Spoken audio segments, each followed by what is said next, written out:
चंगी गुफ्तगू। अल्हम्दुलिल्लाहि रब्बिल आलमीन वस्सलातु वस्सलामु अला खातमिन नबिय्यीन अम्मा बअद फ़अऊज़ु बिल्लाहि मिनश शैतानिर रजीम बिस्मिल्लाहिर रहमानिर रहीम। चंगी गुफ्तगू कयो। दुआए अत्तार या रब्बल मुस्तफ़ा जेको भी मुकम्मल रिसालो गुफ्तगू जा आदाब पढ़ी या ॿुधी वठे उनखे सुन्नत जे मुताबिक़ ॻाल्हि ॿोल करण जी अची वञे ऐं उन जी बेहिसाब मग़फ़िरत थिए। आमीन बिजाहि ख़ातमिन नबिय्यीन सल्लल्लाहु अलैहि वसल्लम। दुरूद शरीफ जी फ़ज़ीलत। फ़रमाने मुस्तफ़ा सल्लल्लाहु अलैहि वसल्लम बेशक क़यामत जे ॾींहुं माण्हुनि मां मुंहिंजे सभ खां वेझो उहो हूंदो जेको मूं ते सभ खां वधीक दुरूद मोकिले। तिर्मिज़ी जिल्द 2 सफ़ो 27 हदीस 484। ए आशिक़ाने रसूल बेशक इंसान खे गुफ्तगू ॻाल्हि ॿोल जी ज़रूरत पवंदी रहंदी आहे, पर इहो यादि रहे त गैर ज़रूरी जाइज़ गुफ्तगू खां बि ख़ामोशी बहितर आहे। सल्लू अलल हबीब सल्लल्लाहु अला मुहम्मद व आलिहि व सुहाबिहि व बारक वसल्लम। गुफ्तगू दौरान आवाज़ बुलंद करण जी मज़म्मत। अल्लाह पाक सिपारे 21 सूरत लुक़मान आयत 19 में इरशाद फरमाए थो, बिस्मिल्लाहिर्रहमानिर्रहीम वग़्दुद मिन सौतिक इन्न अनकरल अस्वाति लसौतुल हमीर। तर्जुमो कंजुल इरफान। ऐं पंहिंजो आवाज़ कुझु हल्को रख, बेशक सभ खां बुरो आवाज़ गदह जो आवाज़ आहे। हल्के आवाज़ सां ॻाल्हि ॿोल करणु सुन्नत आहे। सदरुल अफ़ादिल हज़रत अल्लामा मौलाना सैयद मोहम्मद नईमुद्दीन मुराद आबादी रहमतुल्लाहि अलैहि हिन आयत जी तफ़सीर में लिखनि था, शोर करण ऐं आवाज़ बुलंद करण मकरूह ऐं नापसंदीदा आहे ऐं इन में का फ़ज़ीलत नाहे। गदह जो आवाज़ बुलंद हुजण जे बावजूद मकरूह याने नापसंदीदा ऐं खौफनाक हूंदो आहे। हुज़ूर अकरम सल्लल्लाहु अलैहि वसल्लम खे नर्म आवाज़ सां कलाम याने ॻाल्हाइण पसंदि हो ऐं वॾे आवाज़ सां ॻाल्हाइण पसंदि न हो। ख़ज़ाइनुल इरफान सफ़ो 762। अरब जा मुशरिक ॾाढियां ॻाल्हाइण खे फ़ख्र सम्झंदा हुआ। हज़रत अल्लामा इस्माइल हक़ी रहमतुल्लाह अलैह लिखनि था, जॾहिं माण्हू पाण में गुफ्तगू कनि त उन्हनि मां सभ खां घणो बुरो ऐं खौफ़नाक आवाज़ उन जो आहे जेको गदह वांगुरु ॾाढियां ॻाल्हाईंदो आहे। अरब जा मुशरिक ॾाढियां ॻाल्हाइण खे फ़ख्र सम्झंदा हुआ। हिन आयत में उन्हनि जे हिन फ़ख्रिया तरीक़े खे रद्द कयो वियो। रूहुल बयान जिल्द 7 सफ़ो 87 खां ख़ुलासो। गदह छो हींगंदो आहे? गदह जे आवाज़ जी ॻाल्हि हली रही आहे त उन हवाले सां हिकु मालूमाती रिवायत पेश कजे थी, जीअं त फरमाने मुस्तफ़ा सल्लल्लाहु अलैहि वसल्लम आहे, जॾहिं तव्हां कुकड़ जे आज़ान ॿुधो त अल्लाह पाक खां फज़ल जी दुआ करियो, छो त उहो मलाइक खे ॾिसंदो आहे, ऐं जॾहिं तव्हां गदह खे हींगंदे ॿुधो त शैतान खां अल्लाह पाक जी पनाह घुरो, छो त उहो शैतान खे ॾिसंदो आहे। बुखारी जिल्द 2 सफ़ो 405 हदीस 3303। मिसाल तौर हीअं चओ, अऊज़ु बिल्लाहि मिनश शैतानिर रजीम। तैसीर शरह जामिउ सग़ीर जिल्द 1 सफ़ो 107। ज़ोर सां निछ ॾियणु मकरूह याने नापसंदीदा आहे। हज़रत अल्लामा इस्माइल हक़ी रहमतुल्लाह अलैह मथे बयान कयल आयत जे हवाले सां वधीक लिखनि था, हिन मां निछ वारो मसइलो बि ज़ाहिर थी वियो त ज़ोर सां निछ ॾियणु मकरूह याने नापसंदीदा आहे। तंहिं करे हुकुम आहे त जेतिरो थी सघे आहिस्ते आवाज़ में निछ ॾियण जी कोशिश कयो। फरमाने मुस्तफ़ा सल्लल्लाहु अलैहि वसल्लम, ज़ोर सां निछ ॾियणु शैतान जे तरफ़ां आहे। अमलुल यौमल वल लैलत सफ़ो 119 हदीस 265। सरकारे नामदार सल्लल्लाहु अलैहि वसल्लम मस्जिद में ज़ोर सां निछ ॾियण खे नापसंद फरमाईंदा हुआ। शौबुल ईमान जिल्द 7 सफ़ो 32 हदीस 9356। हज़रत अल्लामा अब्दुर्रऊफ़ मुनावी रहमतुल्लाह अलैह हिन हदीस पाक जे हवाले सां फरमाइनि था, मतिलब इहो आहे त मस्जिद में ज़ोर सां निछ ॾियणु घणो मकरूह याने घणो नापसंद आहे, ऐं मस्जिद खां अलावा घटि। मिलण वारे ॾांहुं चहिरो कयो। सिपारे 21 सूरत लुक़मान आयत 18 में इरशाद इलाही आहे, बिस्मिल्लाहिर्रहमानिर्रहीम वला तुसाइर खद्दक लिन्नासी, तर्जुमो कंजुल इरफान। ऐं माण्हुनि सां ॻाल्हि करण वक़्तु पंहिंजो ॻल चिॿो न कर। हज़रत अल्लामा मौलाना सैयद मोहम्मद नईमुद्दीन मुराद आबादी रहमतुल्लाह अलैह हिन मुबारक आयत जे तफ़सीर में लिखनि था, जॾहिं माण्हू गुफ़्तगू कनि त उन्हनि खे याने जंहिंसां गुफ़्तगू करे रहिया आहिनि उन्हनि खे हक़ीर सम्झंदे उन्हनि तरफ़ तवजो न ॾियणु, जीअं मुतकब्बिरनि याने मग़रूरनि जो तरीक़ो आहे, इख़्तियार न करणु, गनी ऐं फ़क़ीर याने अमीर ऐं ग़रीब सभिनी सां आजिज़ीअ सां पेश अचणु। हज़रत अल्लामा इस्माइल हक़ी रहमतुल्लाह अलैह तफ़सीर रूहुल बयान में लिखनि था त सलाम ऐं कलाम ऐं मुलाक़ात जे वक़्तु आजिज़ीअ तौरु पंहिंजो पूरो चेहरो माण्हुनि जे तरफ़ कयो, उन्हनि खां चेहरो न हटायो ऐं उन जो कुझु हिसो लिकायो। मुतकब्बिरनि जी आदत हूंदी आहे त माण्हुनि खे ईअं ई नफ़रत सां ॾिसंदा आहिनि ऐं फ़क़ीरनि ऐं मिस्कीननि खे कावड़ जी निगाह सां ॾिसंदा आहिनि। सो तव्हां वटि अमीर ऐं ग़रीब ॿई सुठे सलूक जे मुआमिले में बराबर हुजनि। रूहुल बयान जिल्द 7 सफ़ो 84। गुफ़्तगू ॻाल्हि सम्झ में अचे अहिड़ो अंदाज़ हुअणु घुरिजे। बाज़ारी अंदाज़ में ॾाढिया ॻाल्हाइण खां बचणु घुरिजे, छो त रसूल पाक सल्लल्लाहु अलैहि वसल्लम कॾहिं बि ईअं ॾाढिया न ॻाल्हाईंदा हुआ। पाण करीम सल्लल्लाहु अलैहि वसल्लम जी गुफ़्तगू शरीफ़ में आवाज़ न घणो बुलंद थींदो हो, न एतिरो आहिस्ते जो साम्हूं वारे खे ॿुधण में दुश्वारी पेश अचे। सरकार सल्लल्लाहु अलैहि वसल्लम जे मुबारक गुफ़्तगू आसान हुई।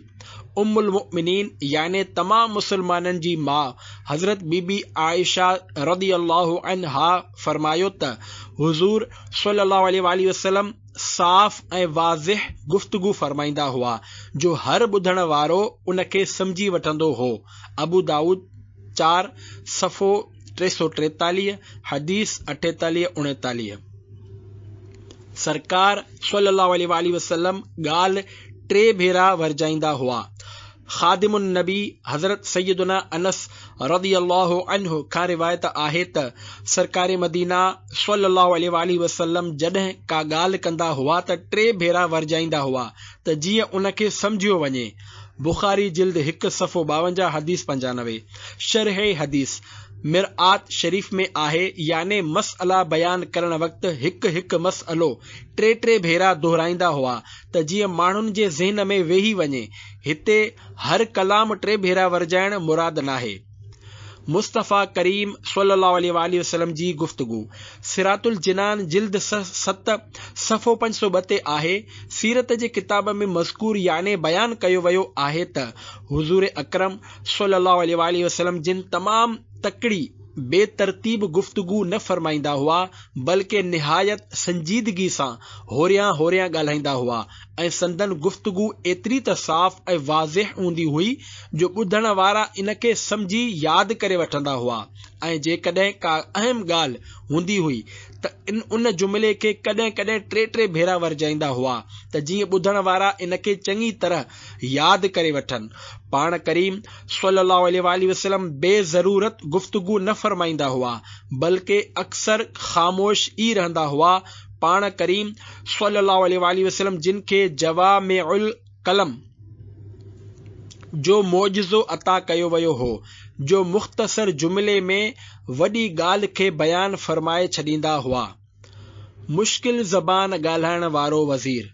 लतीफ़ो ॻाल्हाइण में अल्फाज सादा ऐं साफ़ हुजणु घुरिजनि। मुश्किल अल्फाज इस्तेमाल करण में थी सघे थो ॿिए ते अव्हां जी ज़बान जी वाक़फ़ियत जी धाक त वेही वञे, पर अव्हां जेको चवणु चाहियो था शायदि उहो खेनि सम्झ में न अचे। मुंहिंजी हिन ॻाल्हि खे हिन फर्ज़ी लतीफ़े मां सम्झण जी कोशिश कयो। हिकु भेरे ज़राअत ऐं पाणी जो वज़ीर याने मिनिस्टर ऑफ इरिगेशन हिकु ॻोठ जे दौरे याने विज़िट ते पहुतो। हारियुनि जो हिकु वफ़्द याने डेलीगेशन मिलण आयो। उन्हनि हारियुनि वज़ीर खां इजाज़त वठण जे लाइ हिकु हारीअ खे अंदरि मोकिलियो। वज़ीर साहिब मथो खणी निहारे पुछियो, अव्हां जी किश्त ज़ार ते इमसाल इमतार जो तक़ातुर थियो अलाए न? अणपढ़ियल हारीअ फार्मर जॾहिं ही जुमिलो ॿुधो त हिकदमि ॿाहिरि निकिरी आयो ऐं साथियुनि खे चवणु लॻो, वज़ीर साहिब तिलावत फरमाए रहियो आहे। ए आशिक़ाने रसूल, वज़ीर साहिब जेकॾहिं मुश्किल ज़बान न ॻाल्हाए हा त हारी परेशान न थिए हा। हालांकि उहा तिलावत न हुई, पर ॻाल्हि खे थोरो मुंझाए बयानु कयो हुआईं। वज़ीर जे जुमिले जी माना आहे, अव्हां जे फ़सुल ते हिन साल बारिश थी अलाए न, लिहाज़ा जॾहिं बि कंहिं सां ॻाल्हि ॿोल कयो त तक़रीर ऐं बयानु कयो या मज़मून ऐं किताब वग़ैरह लिखण जी तरकीब कयो त कोशिश करे अहिड़ा अल्फाज़ इस्तेमाल कयो जेके लफ़्ज़ सम्झ में अची सघनि। सभ खां वधीक जहन्नम में वठी वेंदड़ ॿ शयूं। प्यारा प्यारा इस्लामी भाइरो, ज़बान खे क़ाबूअ में रखणु निहायत ज़रूरी आहे। कई माण्हू अहिड़ा बि हूंदा आहिनि जेको रुगो ज़बान जे करे जहन्नम में दाख़िल थींदा। हज़रत सैयदना अबू हुरैरा रज़ियल्लाहु अन्हु फरमाइनि था, सरकारे नामदार मदीने जे ताजदार सल्लल्लाहु अलैहि वसल्लम खां पुछियो वियो त कहिड़ो अमल माण्हुनि खे कसरत सां जन्नत में दाख़िल कंदो। पाण करीम सल्लल्लाहु अलैहि वसल्लम इरशाद फरमायो, उहो तक़वा ऐं सुठो अख़लाक़ आहे। ऐं पुछियो वियो, कहिड़ी शइ माण्हुनि खे कसरत सां जहन्नम में दाख़िल कंदी? फरमायाऊं, 2 शयूं, वात ऐं शर्मगाह। इब्ने माजा जिल्द 4 सफ़ो 489, हदीस 42-46। उहो जन्नती आहे केरु? हज़रत सैयदना अबू हुरैरा रज़ियल्लाहु अन्हु खां रिवायत आहे त मक्की मदनी सरकार सल्लल्लाहु अलैहि वसल्लम फरमायो, अल्लाह पाक जंहिंखे ॼाड़ीअ ऐं ॼंघुनि जे विच वारियुनि शयुनि याने वात ऐं शर्मगाह जी बुराई खां बचाए वरितो, उहो जन्नत में दाख़िल थींदो। तिरमिज़ी जिल्द 4 सफ़ो 184, हदीस 24-17। जन्नत जी ज़मानत। जेको पंहिंजे वात ऐं शर्मगाह जी हिफ़ाज़त करे याने उन्हनि खे शरीअत जे ख़िलाफ़ इस्तेमाल न करे त उहो जन्नती आहे। जीअं सहाबी रसूल हज़रत सैयदना सहल बिन साइद रज़ियल्लाहु अन्हु जो चवणु आहे, सरकारे मदीना सल्लल्लाहु अलैहि वसल्लम फरमायो, जेको मूंखे ॼाड़ियुनि ऐं टंगुनि जे विच वारे शयुनि याने वात ऐं शर्मगाह जी ज़मानत गारंटी ॾे, मां उनखे जन्नत जी ज़मानत याने गारंटी ॾियां थो। बुखारी जिल्द 4 सफ़ो 240, हदीस 64-74। याने वात ऐं शर्मगाह खे शरीअत जे मना कयल शयुनि खां बचाइण ते जन्नत जो वाइदो आहे। 80% गुनाह ज़बान सां थियनि था। 2 ॼाड़ियुनि जे विच वारी शइ ज़बान ऐं तारूं वग़ैरह आहिनि ऐं 2 पेरनि जे विच वारी शइ शर्मगाह आहे। याने पंहिंजी ज़बान खे कूड़, ग़ीबत, नाजाइज़ ॻाल्हियूं करण खां बचाए, पंहिंजे वात खे हराम खाधनि खां महफ़ूज़ रखे, पंहिंजे शर्मगाह खे बदकारी जे वेझो न वञण ॾे। ज़ाहिर आहे अहिड़ो मुसलमान मुत्तक़ी परहेज़गार हूंदो। ख़्याल रहे त तक़रीबन 80% याने घणे क़दर गुनाह ज़बान सां थियनि था। जेको पंहिंजी ज़बान जी हिफ़ाज़त करे त उहो चोरी, धाड़ो, क़त्ल बि नाहे कंदो। इंसान जुर्म तॾहिं ई कंदो आहे जॾहिं उहो कूड़ ॻाल्हाइण ते आमादा याने तयार थी वञे त जेकॾहिं पकड़ियो वयुसि त मां इनकार करे छॾींदुसि। कूड़ तमामु गुनाहनि जी पाड़ आहे। ख़्याल रहे त हुज़ूर अकरम सल्लल्लाहु अलैहि वसल्लम जी ही ज़मानत याने गारंटी क़यामत ताईं जे इंसाननि लाइ आहे ऐं हुज़ूर अकरम सल्लल्लाहु अलैहि वसल्लम जी ज़मानत ख़ुदा जी ज़मानत याने गारंटी आहे। मिरआत जिल्द 6 सफ़ो 447। ज़बान खे सभिनी उज़वनि जी मिंथ। सहाबी रसूल हज़रत सैयदना अबू सईद खुदरी रज़ियल्लाहु अन्हु रिवायत कनि था त सरकारे मदीना सल्लल्लाहु अलैहि वसल्लम फरमायो, जॾहिं इंसान सुबुह कंदो आहे त उन जा उज़वा याने बदन जा हिस्सा झुकी ज़बान खे चवंदा आहिनि, असांजे बारे में अल्लाह पाक खां डिॼ, छो त असांजो ॻांढापो तोसां आहे। जेकॾहिं तूं सही रहंदीअ त असां बि पुरअमन रहंदासीं ऐं जेकॾहिं तूं टेड़ी थी वेंदीअ त असां बि टेड़ा थी वेंदासीं। तिरमिज़ी जिल्द 4 सफ़ो 183, हदीस 24-15। इज्तिमाई एतिकाफ़ इस्लाह जो ज़रीओ बणिजी वियो। प्यारा प्यारा इस्लामी भाइरो, जॾहिं असां ज़बान जो दुरुस्त इस्तेमाल कयो त उन जो जेको कुझु फ़ाइदो थींदो उहो जिस्म जे सभिनी उज़वनि पार्ट्स खे मालूम मिलंदो। ऐं जेकॾहिं हीअ सही न हली ऐं कंहिंखे गार वग़ैरह ॾिनाई त ज़बान खे का तकलीफ़ थिए या न थिए, पर मार जिस्म जे ॿियनि उज़वनि यानी हिस्सनि खे मिलंदी। ज़बान जी एहतियात जो ज़हन ठाहिण जे लाइ दावत इस्लामी जे दीनी माहौल सां हरदम वाबस्ता रहो। अल्लाह करीम तौफ़ीक़ ॾे त दावत इस्लामी वारनि आशिक़ान रसूल सां गॾु एतिकाफ़ जी सआदत हासिल कयो। सुभान अल्लाह, एतिकाफ़ जूं बि छा ख़ूब बरकतूं आहिनि। अचो हिकु मदनी बहार अव्हां खे ॿुधायां थो। ज़िला मंडी बहाउद्दीन पंजाब जे हिकु इस्लामी भाउ जे बयान कयल तफ़सील जे मुताबिक़ उहो दावत इस्लामी जे दीनी माहौल में अचण खां पहिरियां माअद अल्लाह नशो कंदो हो।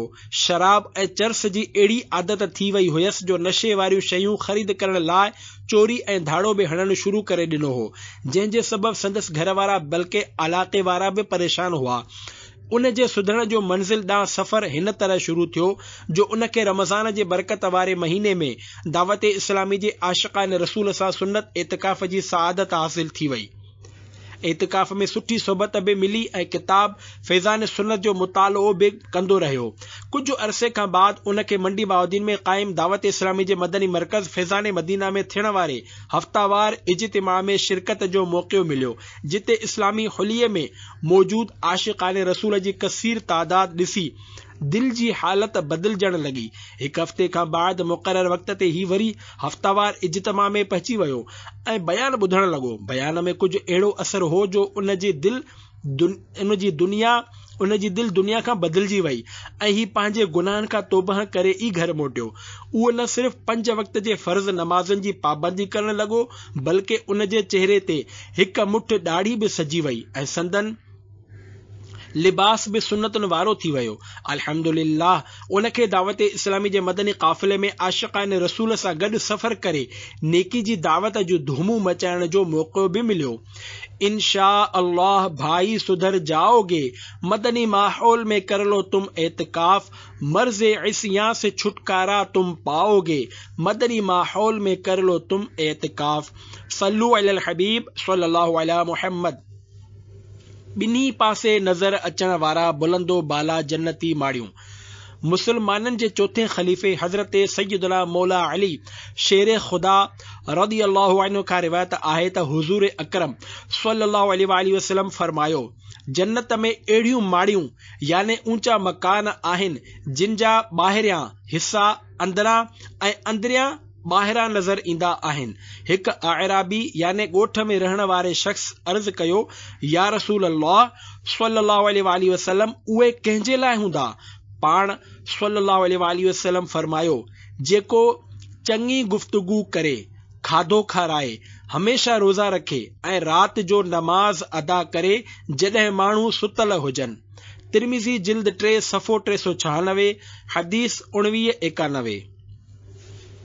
सुठी ॻाल्हि सदको आहे। सुठी ॻाल्हि करणु चुप रहण खां अफ़ज़ल आहे ऐं चुप रहण फुज़ूल ॻाल्हि करण खां अफ़ज़ल। जॾहिं त बुरी ॻाल्हि करण त बुरो ई बुरो आहे ऐं सुठी ॻाल्हि सदको आहे। हज़रत अबू हुरैरा रज़ी अल्लाहु अन्हु बयान फरमाइनि था, हुज़ूर नबी करीम सल्लल्लाहु अलैहि वसल्लम फरमायो, सुठी ॻाल्हि सदको आहे। बुखारी जिल्द 2 सफ़ो 306, हदीस 29-99। सदको याने हिते सदक़े मां मुराद सदक़े जो सवाब मिलण आहे। फरमाने मुस्तफ़ा सल्लल्लाहु अलैहि वसल्लम, हर भलाई सदको आहे। बुखारी जिल्द 4 सफ़ो 105, हदीस 60-21। हदीस जी शरह, याने सदको रुगो माल सां ई नाहे हूंदो, बल्कि हर मामूली याने नंढी खां नंढी नेकी बि जेकॾहिं इख़लास सां कई वञे त उन ते सदक़े जो सवाब मिलंदो आहे। एसि ताईं जो मुसलमान भाव सां मिठड़ियूं ऐं नरम ॻाल्हियूं करण बि सदको आहे। मिरआत जिल्द 3 सफ़ो 95। नेकीअ जी दावत यकदम ॾियो। अहिड़ी का बि फ़ाइदेमंद ॻाल्हि तर्क न करे याने अणपूरी न छॾे जंहिंजे मुतालिक़ ॼाणींदो हुजे, छो त हाज़रीन इन जे लाइ ॿी मजलिस याने नशिस्त जा मोहताज याने ज़रूरतमंद थींदा। मतलब फौरी तौर पूरी ॻाल्हि ॿुधाए, ईअं न चए त बाक़ी बाद में ॿुधाईंदुसि, छो त ॿुधाइण वारे जो ऐं जंहिंखे ॿुधाइणो आहे उन जे ॿी मजलिस ताईं ज़िंदा रहण जो को भरवसो नाहे। इस्लाही अमाल सफ़ो 360। सरकार सल्लल्लाहु अलैहि वसल्लम जे वेझो सुठे अखलाक वारा हूंदा। सहाबी रसूल हज़रत जाबिर रज़ियल्लाहु अन्हु बयान कनि था त मक्की मदनी आका सल्लल्लाहु अलैहि वसल्लम फरमायो, बेशक तव्हां मां मूंखे सभ खां प्यारा ऐं क़यामत जे ॾींहुं मुंहिंजे वेझो उहे माण्हू हूंदा जेके तव्हां मां वधीक सुठे अखलाक वारा आहिनि, ऐं तव्हां मां मूंखे सभ खां वधीक नापसंदीदा ऐं क़यामत जे ॾींहुं मूंखां घणो परे उहे माण्हू हूंदा जेके बुरे अखलाक वारा आहिनि, जेके घणो ॻाल्हाइण वारा, चर्ब ज़बान, मुंहुं मारी करण ऐं ॿियनि खे ॻाल्हाइण जो मौक़ो न ॾियण वारा आहिनि। शाबुल ईमान जिल्द 6 सफ़ो 234 हदीस 79-89। सुठो अखलाक छाखे चवंदा आहिनि? हज़रत मुफ्ती अहमद यार ख़ान नईमी रहमतुल्लाह अलैह हिन हदीस पाक जी शरह में फरमाइनि था, छो त सुठे अखलाक वारो इंसान नेक अमाल वधीक कंदो आहे, गुनाह उन खां घटि थींदा आहिनि। दयानतदारी याने ईमानदारी, अमानतदारी, सच्चाई, वाइदो पूरो करण, मुआमलात याने ॾियण वठण वग़ैरह जो दुरुस्त हुजण सभु ई ख़ुश ख़ल्क़ी याने सुठे अखलाकनि में दाख़िल आहिनि। ऐं बदखुल्क याने बुरे अखलाक वारा माण्हू अक्सर बुरे अमल वारा हूंदा आहिनि। बदखुल्की याने बद अखलाकी खुद पाण बि बद अमली आहे ऐं कई बद अमलुनि जो ज़रियो आहे।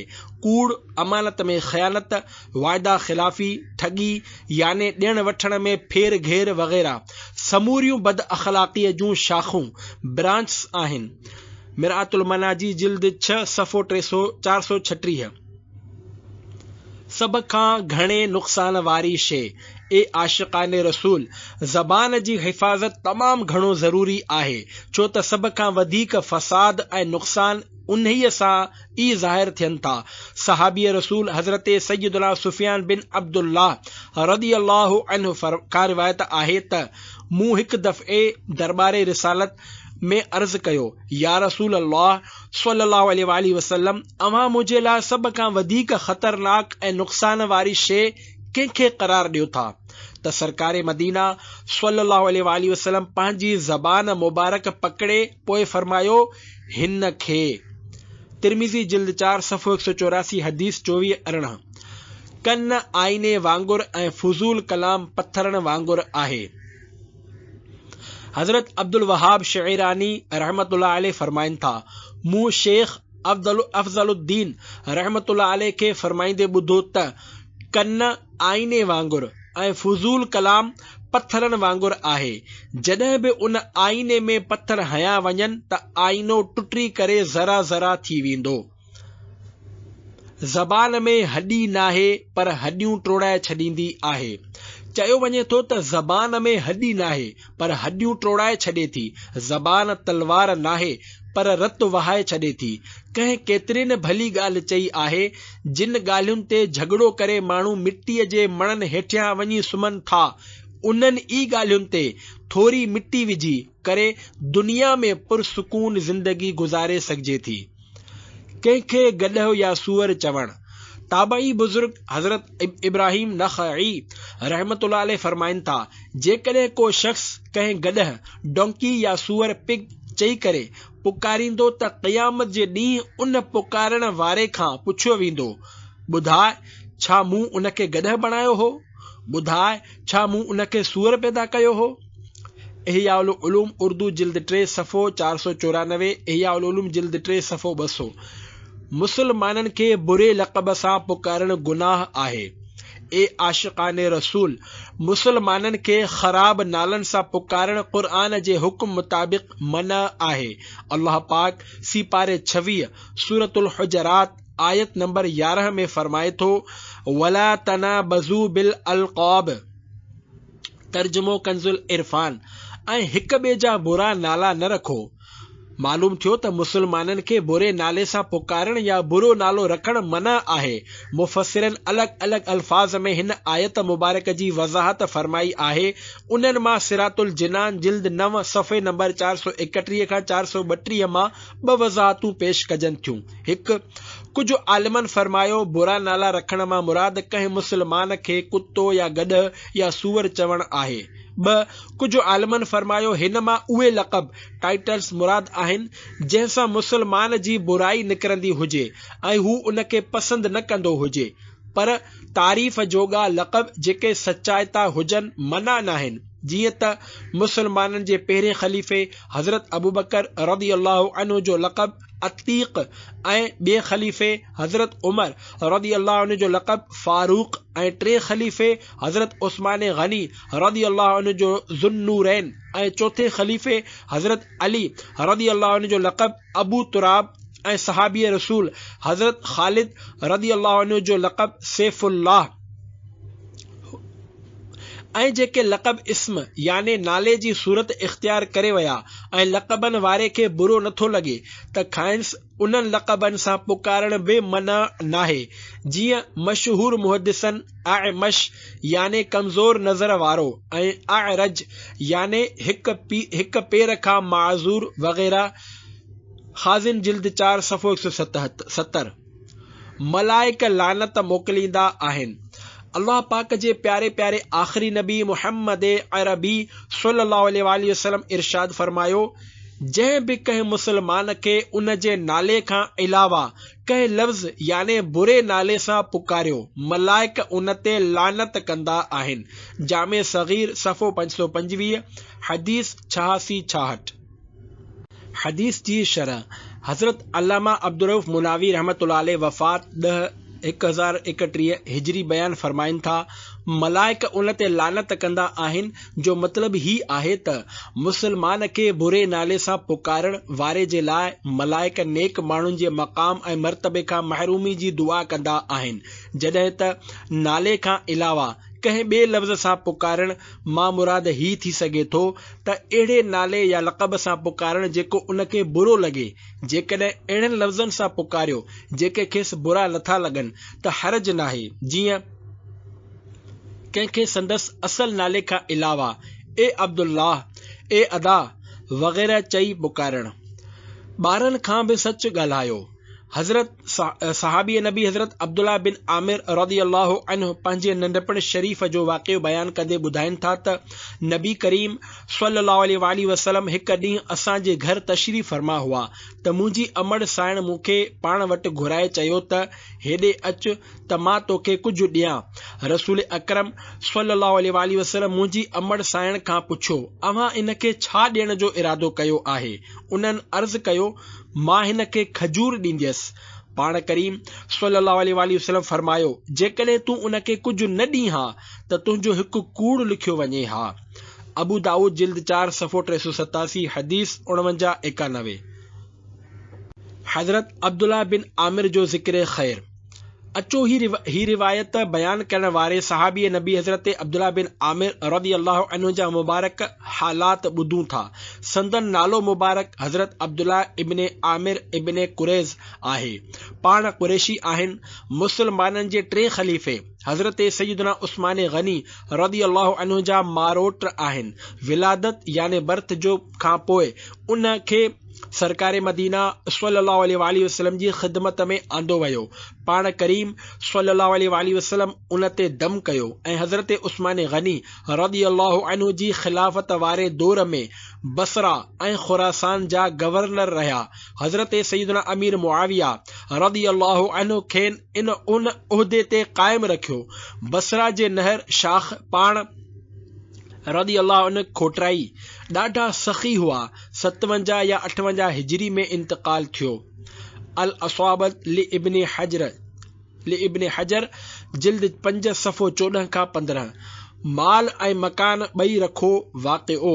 सहाबी रसूल हज़रत अब्दुल्ला बिन आमिर रज़ी अल्लाहु अन्हु ताबई बुजुर्ग हज़रत ख़ालिद बिन उक़बा रहमतुल्लाह अलैह खां बाज़ार वारो मकान 70 या 80 हज़ार दिरहम में ख़रीदियो। राति थी त हज़रत ख़ालिद रहमतुल्लाह अलैह जे घर वारनि जे रोअण जो आवाज़ ॿुधाई त पंहिंजे घर वारनि खां पुछियाई ही छो रोई रहिया आहिनि। उन्हनि ॿुधायो त घर जे विका में सेल वञण सबबि त पाण रज़ियल्लाहु अन्हु जी सखावत जो दरिया जोश में आयो ऐं पंहिंजे ग़ुलाम खे फरमायाऊं, ए ग़ुलाम, हज़रत ख़ालिद बिन उक़बा खे वञी चओ अव्हां घर ऐं हिन जी जेका रक़म तय थी हुई उहा बि पाण वटि वञी रखो। शौबुल ईमान जिल्द 7 सफ़ो 438 कौल नंबर 1887। अल्लाह पाक जी उन्हनि ते रहमत थिए ऐं उन्हनि जे सदक़े असांजी बेहिसाब बख़्शिश थिए। आमीन बिजाह ख़ातमिन नबिय्यीन सल्लल्लाहु अलैहि वसल्लम। सल्लु अलल हबीब सल्लल्लाहु अला मुहम्मद। वालिदैन जी नाफरमानी जी इस्लाह कीअं थिए? सहाबा व अहले बैत अलैहिम रिदवान जी महबत वधाइण, मुसलमाननि जा नाला बिगाड़ण खां बचण जो ज़हन बढ़ाइण ऐं ॿारनि सां बि हमेशह सच ॻाल्हाइण जी आदत अपनाइण जो जज़्बो वधाइण जे लाइ दावत इस्लामी जे मदनी क़ाफ़िलनि जा मुसाफ़िर बणिजो। दावत इस्लामी जे दीनी माहौल जी बरकत सां हिकु वालिदैन जे नाफ़रमान पुट जी इस्लाह थी वञण जी हिकु मदनी बहार ॿुधो ऐं झूमो। झंग पंजाब जो नौजवान शुरू में बेनमाज़ी ऐं माउ पीउ जो नाफ़रमान हो। ईअं हू अल्लाह पाक ऐं बानहनि जा बि हक़ ज़ाया करे रहियो हो। हिकु भेरे संदसि वालिद साहिब जे दुकान ते हिकु रिश्तेदार मुलाक़ात करण आयो जेको दावत इस्लामी जे दीनी माहौल सां लाॻापियल हो। उन वक़्तु उहो नौजवान बि उते मौजूदु हो। उन इस्लामी भाउ दावत इस्लामी जे हफ़्तावार सुन्नतुनि भरे इज्तिमा में शरीक थियण जी दावत पेश कई जेका हुन क़बूल करे वरिती ऐं जुमेरात इज्तिमा में शरीक थी वियो। उनखे इज्तिमा में कुझु अहिड़ो सुकून नसीब थियो जो पोइ बाक़ायदा हर जुमेरात इज्तिमा में शिरकत करण संदन मामूल बणिजी वियो।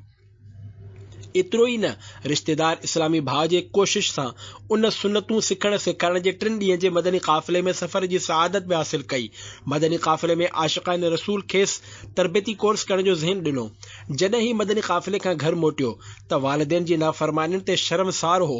उन माउ पीउ जे क़दमनि में वेही रोई रोई उन्हनि खां मुआफ़ी वरिती। उन्हनि बि शफ़क़त फरमाईंदे खेसि मुआफ़ करे छॾियो। उन खां बाद हुन वालिदैन खे अर्ज़ु कयो, ज़िंदगी तमामु थोरी आहे, ख़बर नाहे कॾहिं ख़तमु थी वञे। मां हयातीअ में इल्म दीन सिखणु चाहियां थो। अहिड़ी तरह जी गुफ़्तगू कंदे हुन तरबियती कोर्स जे लाइ माउ पीउ खे राज़ी करे वरितो ऐं इजाज़त मिलण ते ख़ुशी सां पंहिंजो सामान खणी तरबियती कोर्स अची पहुतो जिते उनखे घणो कुझु सिखण लाइ मिलियो। उन जी ज़िंदगी जो अंदाज़ कुझु हिन रीति बदिलियो जो जेको पहिरियां वालिदैन जी नाफ़रमानी कंदो हो हाणे घर मां निकिरण खां पहिरियां संदन क़दम चुमंदो हो। पोइ उन फ़र्ज़ उलूम कोर्स बि कयो। तरक़ी कंदे कंदे उनखे दावत इस्लामी जे तंज़ीमी सेटअप में हल्के मुशावरे जे निगरान जी ज़िम्मेदारी मिली। अल्लाह रब्बुल इज़्ज़त उनखे ऐं असांखे दावत इस्लामी जे दीनी माहौल में इस्तिक़ामत नसीब फरमाए। आमीन बिजाह ख़ातमिन नबिय्यीन सल्लल्लाहु अलैहि वसल्लम। अल्लाह करम ऐसा करे तुझ पे जहां में, ए दावत इस्लामी तेरी धूम मची हो। सल्लु अलल हबीब सल्लल्लाहु अला मुहम्मद। ॿारनि खे कूड़ो दिलासो ॾियणु। ताबई बुजुर्ग हज़रत सैयदना इमाम मुजाहिद रहमतुल्लाह अलैह फरमाइनि था, गुफ्तगू आमाल नामे में लिखी वेंदी आहे। एतिरे ताईं जो हिकु शख़्स पंहिंजे पुट खे चुप करण जे लाइ चवंदो आहे, मां तुंहिंजे लाइ फलाणियूं शयूं ख़रीद कंदुसि, जॾहिं त ख़रीदण जी नियत न हूंदी आहे त उनखे कूड़ो लिखियो वेंदो आहे। इहयाउल उलूम उर्दू जिल्द 3 सफ़ो 350, इहयाउल उलूम जिल्द 3 सफ़ो 142।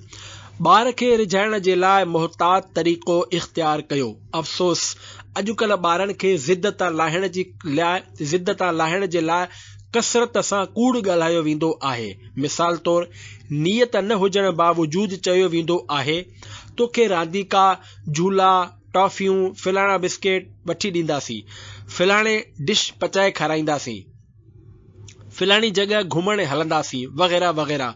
असांजो सचो अल्लाह पंहिंजे सचे हबीब जे सदक़े में असांखे हमेशह सच ॻाल्हाइण जी तौफ़ीक़ अता फ़रमाए। आमीन बिजाह ख़ातमिन नबिय्यीन सल्लल्लाहु अलैहि वसल्लम।